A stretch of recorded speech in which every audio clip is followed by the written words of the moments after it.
Hi, it's Steve. Before we get started, I wanted to let you know about a couple of great opportunities at integrityandjoy.com. If you're like most people, your New Year's resolutions fade away by February, and that leaves you feeling kind of dejected, right? But you can set intentions this year and shift your mindsets and create new habits so that you can create meaningful, lasting change in your life. We've got a special introductory rate for new clients, a Jumpstart 2025 package of 4 mini sessions that will help you jumpstart your New Year's intention or new habit. We've got a 4-session discount with a huge savings and a special New Year's package that will get you the support you need and deserve to have a great year with a discount of over $500. So go to integrityandjoy.com for more information. Let's make 2025 a great year.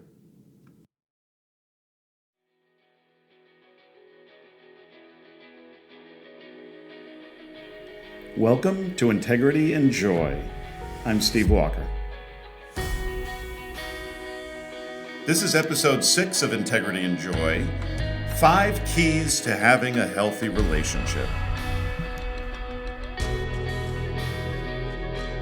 So welcome to episode 6 of Integrity and Joy. I am Steve Walker, former U.S. diplomat, activist, educator, and now life coach, meditation teacher, and podcaster.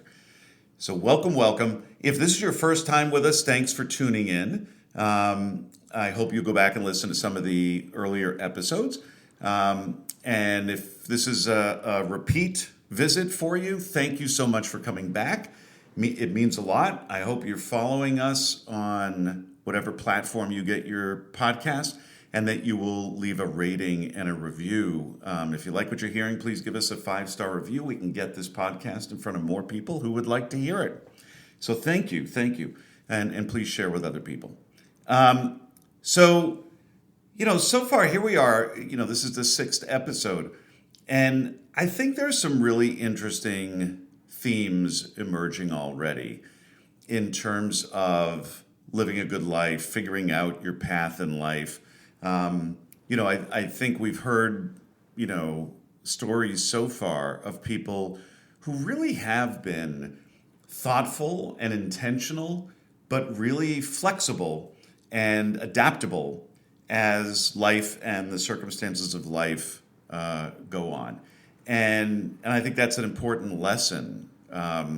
Have good intentions and clear intentions, but understand that no one's promised tomorrow, and certainly we don't know what's going to happen tomorrow. There could be somebody coming into our lives tomorrow who could really change our lives. And so I think having some humility and a lot of flexibility and adaptability is important, particularly in this day and age, probably always, but particularly now. And so today I wanted to talk about an aspect of our lives that is really central. You've heard me say before, if you've listened in, that, the research that's been done on how to live a good life is really pretty clear and conclusive that the most important piece is having healthy, good quality relationships in your life, and that you prioritize them. And that at the end of our days, it's not the money that we made or the titles that we got or any of that. It's really about our relationships. That's what we tend to look back on the most. And along the way, it's what tends to add more joy, more love, more meaning and purpose to our lives. So, having talked a couple of episodes ago about our inner voice, kind of our relationship with ourselves, I thought it would be a good idea to talk a little bit today about our relationships with other people. And I'm talking about every kind of relationship: romantic relationships, friendships, family relationships. There are some, keys, probably a whole bunch, but I'm going to talk today about 5 keys to healthy, happy relationships that I think, are pretty applicable to any kind of relationship in your life. And obviously, we'll keep coming back and talking about relationships and how to have good relationships and how to deal with different situations and challenges in future episodes. But I thought we'd start out with like, what are 5 things that I think are among. The first one is really foundational. It's the bedrock of having good relationships, and it's really difficult for a lot of people. There's been a lot written about it and talked about over the last decade or more, in part because of the wonderful work that Brene Brown has done. But it's being vulnerable and authentic in our relationships, right? Being vulnerable and authentic in our relationships. Not easy for a lot of people, but really important. This one has been transformational, not only for me as a person to understand this, but also in my work with students over the years and with my work with life coach clients. Really important, really, monumental in terms of helping people, I think, turn a corner and start building really, really, really quality lives. Here's the basic premise that in order to have really good, healthy relationships, we need to love ourselves enough that we can be vulnerable with other people, that we can put ourselves out there, be our authentic selves with other people, knowing that not everybody's going to like us, just like we don't like everybody else. But that the people who do like and love us will like and love the real us, right? The authentic version of us, not some role that we're playing, not some mask that we're wearing. And that's huge, right? Because there's a lot of people who go through life wearing masks, right? Trying to be who they think other people want them to be, right? Who other people will like. And what ends up happening is those relationships breed more insecurity because we're always worried that they're going to see who we really are and they're going to reject us and abandon us. So we spend all this energy and have all this anxiety and stress trying to keep up the appearance that we're someone who we're not, to hide our flaws that we think we have that might lead someone to reject us. And that's an exhausting way to go through life, and it's a demoralizing way to go through life. And it breeds a lot of insecurity, right, in our relationships. So those relationships are not on solid ground. So if you really want to have high quality, meaningful relationships, you've got to be your authentic self. Now, that doesn't mean you can just do whatever the hell you want to and say whatever the hell you want to. Like, it's about being the best version of your authentic self, right? Living with integrity, having a clear idea about what your values are and trying to live, consistent with those values every day, right? To be impeccable with your word, to use your word for good and not ill, right? The best version of yourself, but who you really are. Not to pretend you're somebody that you're not. To, be honest when you're struggling and to ask for help, right? To be vulnerable and put your real self out there, knowing that, again, some people aren't going to like you, right? And some people will get annoyed with you and frustrated with you at times.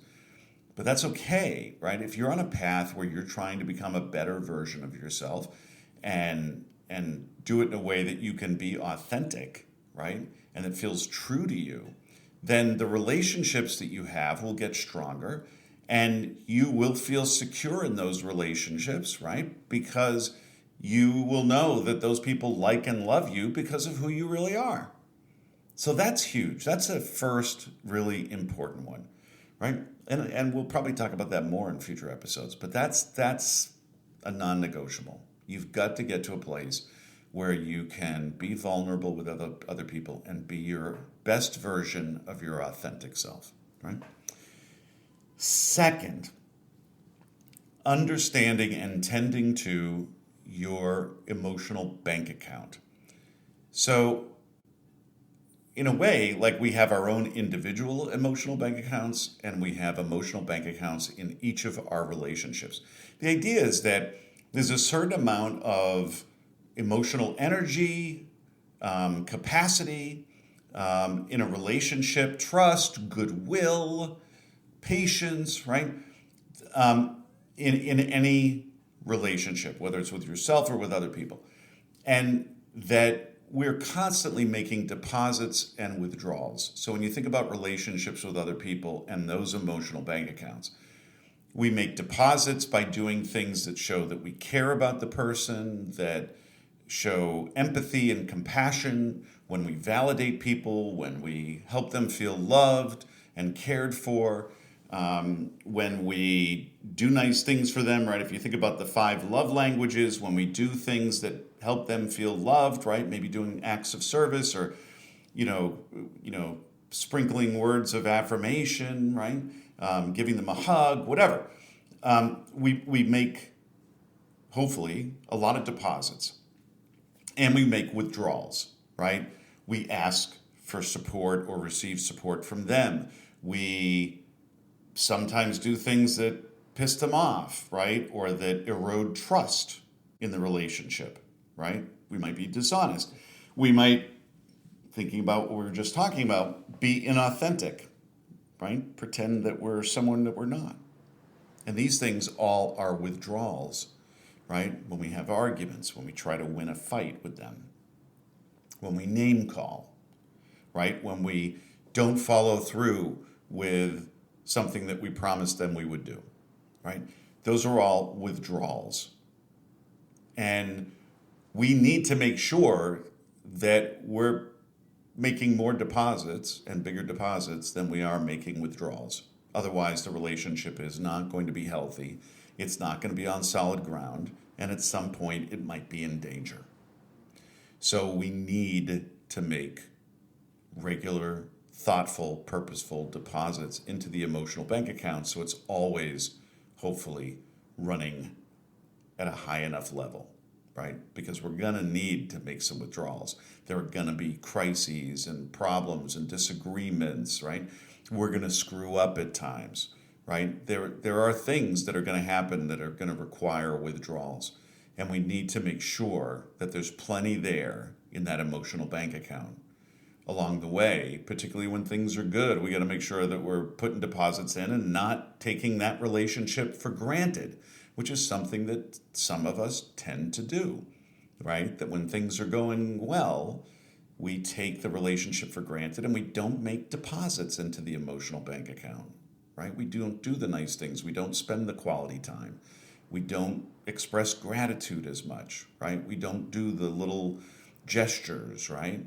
And we should be, right? We should be doing those things and be really mindful and purposeful and intentional about that. So this is really important, right? If you're someone who keeps making withdrawals, and I've had these situations in certain relationships where I've made a lot more withdrawals than I was putting in, and it was disastrous in the end. So don't do that, right? Be really mindful that there is that emotional bank account there and that you've got to be paying attention to it and making sure that you're making plenty of deposits and that you keep the withdrawals to a minimum and only in case of emergency. It's like your emergency fund in a way, right? You don't want to be taking money out of your emergency fund bank account, to buy a latte at Starbucks. So be thoughtful about how you manage that emotional bank account with each of your relationships, right? So that's number 2. Number 3, empathetic listening. This is a big one. A lot of times when we're talking with other people, whether it's a nice conversation or particularly, I would argue, when it's a difficult conversation, a conflict or an uncomfortable topic, that we aren't very good listeners a lot of the time. And we're not really taught as a society to be good listeners. We're taught to argue a lot and win arguments. And that's not healthy for a relationship. So we want to be good listeners. Like most people want to be seen and heard and validated and understood by the people in their lives. That's like a basic human need. And the only way we can help them feel that way So in a way, making deposits into the emotional bank account is to be an empathetic listener, right? To listen so that we can understand them and how they are feeling and how they are experiencing whatever they're experiencing, so that they can feel understood and validated and cared for, right? That matters. And that will make a deposit into the emotional bank account. If we do the things that are actually withdrawals from the emotional bank account in this situation, hijacking the conversation, right? When someone starts telling us what's going on in their life or what happened to them, and we go, oh, I know, that happened to me too. And then we start telling our story. That's hijacking. We think, or we rationalize, that we're doing it to create a connection and a bond with the person. But usually what it does is it says to them that you don't value what they're trying to tell you. You're trying to make it all about you, right? You're being a little narcissistic. So don't do that, right? If after they feel heard and understood and validated, whatever, maybe if in particular, if there's a situation where they're feeling a little hopeless or a little lost, if you then have an anecdote that you keep kind of brief about something similar that happened to you and how you got out of it, maybe that can help them feel a little bit better, maybe give them a little bit of hope, offer an idea for a path forward. But really, your job isn't to do that. It's to, at least first and foremost, to understand and empathize, right, with how they feel. Asking them questions, saying back to them what you've heard, right? That, wow, it sounds like you were really frustrated. It sounds like you were angry. It sounds like you were hurt. That must have been really difficult. Not, I would have felt really frustrated in that situation. That's not empathy. That's you making it about you again. It's about them. It's about understanding them. So make it clear that you're trying to understand, that you're listening, you're making good eye contact, your body language is good, your phone is away, right? And that you're expressing empathy and expressing your curiosity through questions and checking with them. It sounds like you're saying this. Is that accurate? Is that what you mean to say? Right? Really showing that you're listening intently and listening with empathy and compassion. Right? And the other thing to avoid is advice bombing. When someone comes to us with a problem, we are unbelievable in jumping straight to advice giving. Oh, you know what you should do? And no, stop. Your first job is to listen empathetically so that you can understand, empathize, validate. That's it. If after you're sure and have checked with them that they feel understood and heard and validated, if you want to ask them, hey, do you want some advice, or do you want some help brainstorming ideas on what to do next, which is probably a better way to get into the advice end of things, rather than just telling them what to do. A lot of people just get defensive or close off in that case. But instead, if you can say, like, maybe at that point, hey, you want some help brainstorming ideas? That's okay, depending on the circumstances, but only after you're sure that they feel heard and understood and that you've expressed your empathy and that part is done. And if they say no, that I'm not interested in advice, or I don't really want to talk about what to do right now, then respect that, right? And you can say to them, okay, totally get that, respect it. If at some point you change your mind, let me know. I'm here for you, for whatever you need. And that's a nice thing to say, right? And that's respectful of where they are in that moment, rather than trying to bully them and ignoring how they feel and what they want in that moment. So that's really, really important, right? And I think also, making sure that that person feels like they're kind of in control of that conversation, right? This is their conversation. It's something they're sharing, and whatever it is they need in that moment, that's the goal, right? That's the goal for it. So again, empathetic listening, no hijacking, no advice bombing, but just being a good, empathetic person who's trying to understand them will make them feel cared for, right? And that's what you probably want in the end, anyways, right? So that's number 3. Number 4 is about conflicts, and that we often come to see conflicts, disagreements, arguments as things that we should win, like a debate, right?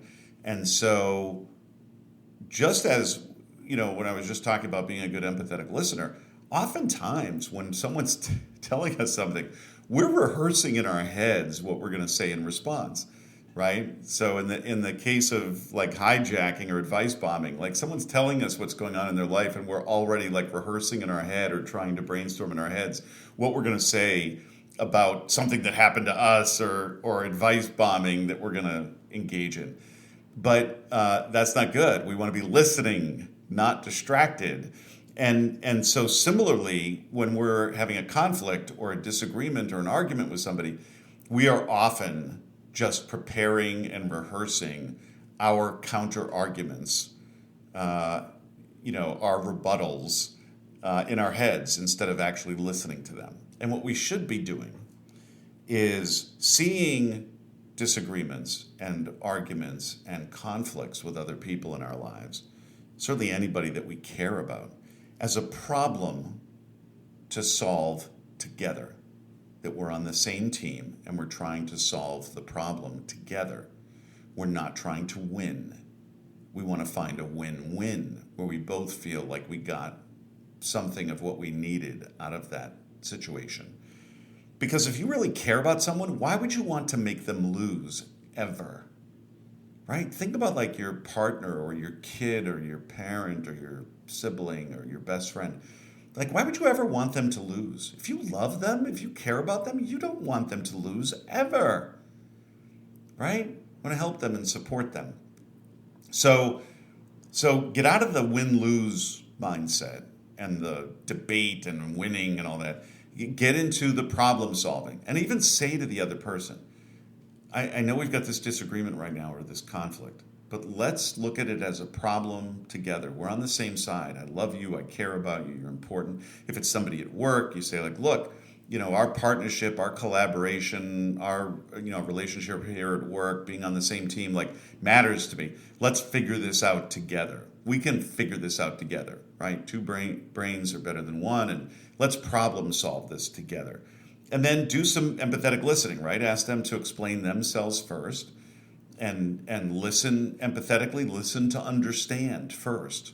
And then once they feel understood and their feelings validated, because even if you disagree about the facts, you can't disagree about how they feel. They feel how they feel. It's not your right or business to tell them how they should or should not feel.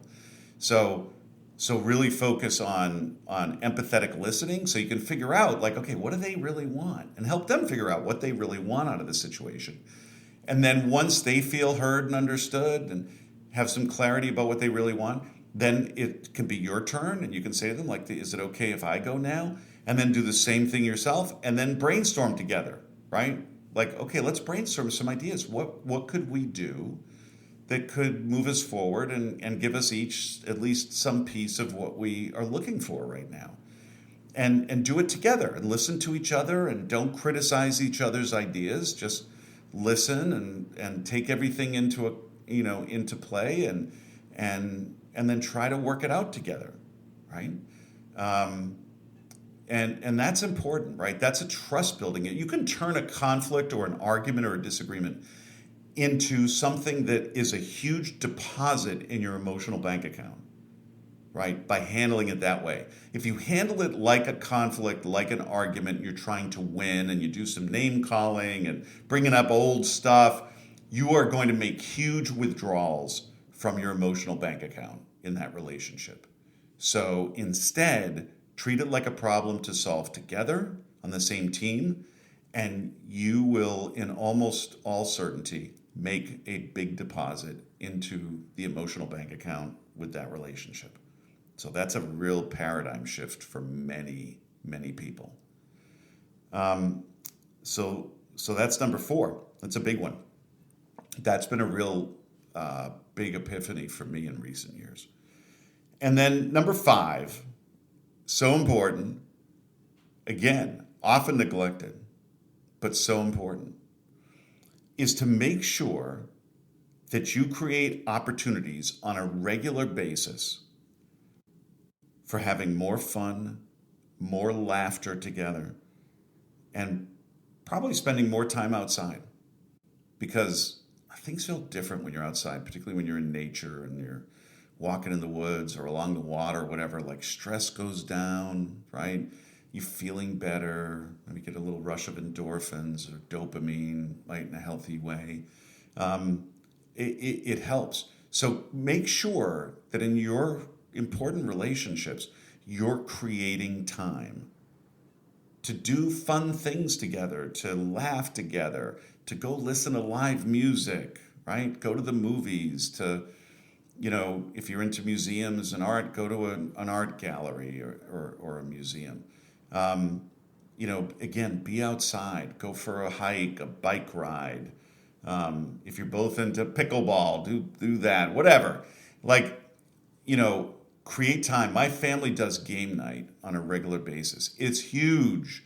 And again, those good times, you want to have as many good times, have as much joy in your relationships as you can. So don't make your relationships all about the problems and the stresses and the day-to-day BS.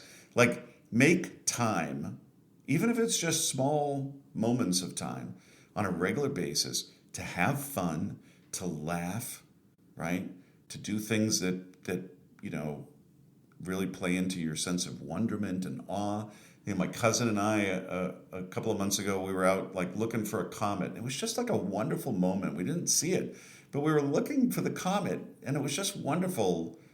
There were actually initially 4 or 5 of us or something out there. It really wonderful. Just having a moment to kind of be, right? And to have a few laughs and have a sense of wonder and awe about the universe. It was amazing. So make sure you're doing that, right? Don't take these relationships for granted, and don't spend all the time doing chores and talking about serious stuff. Find moments to play, right? To do things that you really enjoy. Go to a live sporting event if you're interested in that or can afford it. Or, again, just maybe going, for a picnic someplace, whatever, right? Playing a game of cards or backgammon or Scrabble or something. Moments where you can just be together and have some joy. So that's number 5, and that's a big one that we really need to prioritize, right? So I hope that's helpful. Again, we're just skimming the surface. It's sort of an initial, some thoughts on some key things that can help improve your relationships and maintain healthy relationships, right? So we talked about being vulnerable and authentic, tending to your emotional bank account, making more deposits than you do withdrawals, empathetic listening, turning conflicts into problems you solve together that can also build trust and make deposits into your emotional bank account. And then finally, to make sure you're creating more opportunities to have fun, to play, to have laughter, maybe spend more time outside, right? So I hope that's helpful. Again, thanks for listening in. Be sure to rate and review. Give us a nice 5-star rating so more people will see the podcast. Share it with people you love. Please, this episode, send it along to somebody you think could use a listen. And maybe somebody, that you care about that relationship and you want to bump up that relationship a little bit. This could be something nice to share and talk about, right? Hey, why don't you listen to this podcast? This is really interesting. And then you can talk about some of the ideas and how you can do better at some of these things together, right? So think about that. And please tune in next week for our next episode. So for now, thank you for tuning into Integrity and Joy. And I look forward to continuing the conversation. Make sure you let us know what you want to hear more of. And if you have any ideas for topics or guests or questions you'd like us to cover here, please send us a message, send us a DM, leave a comment, and let us know.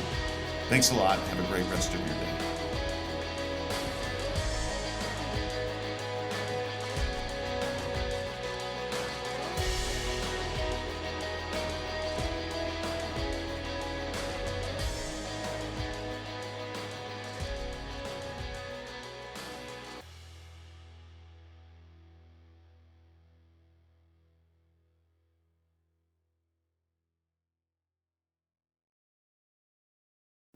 Thanks for listening.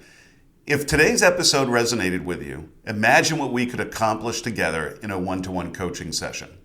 Visit integrityandjoy.com to learn more and book your free consultation. Let's create the life you've been striving for.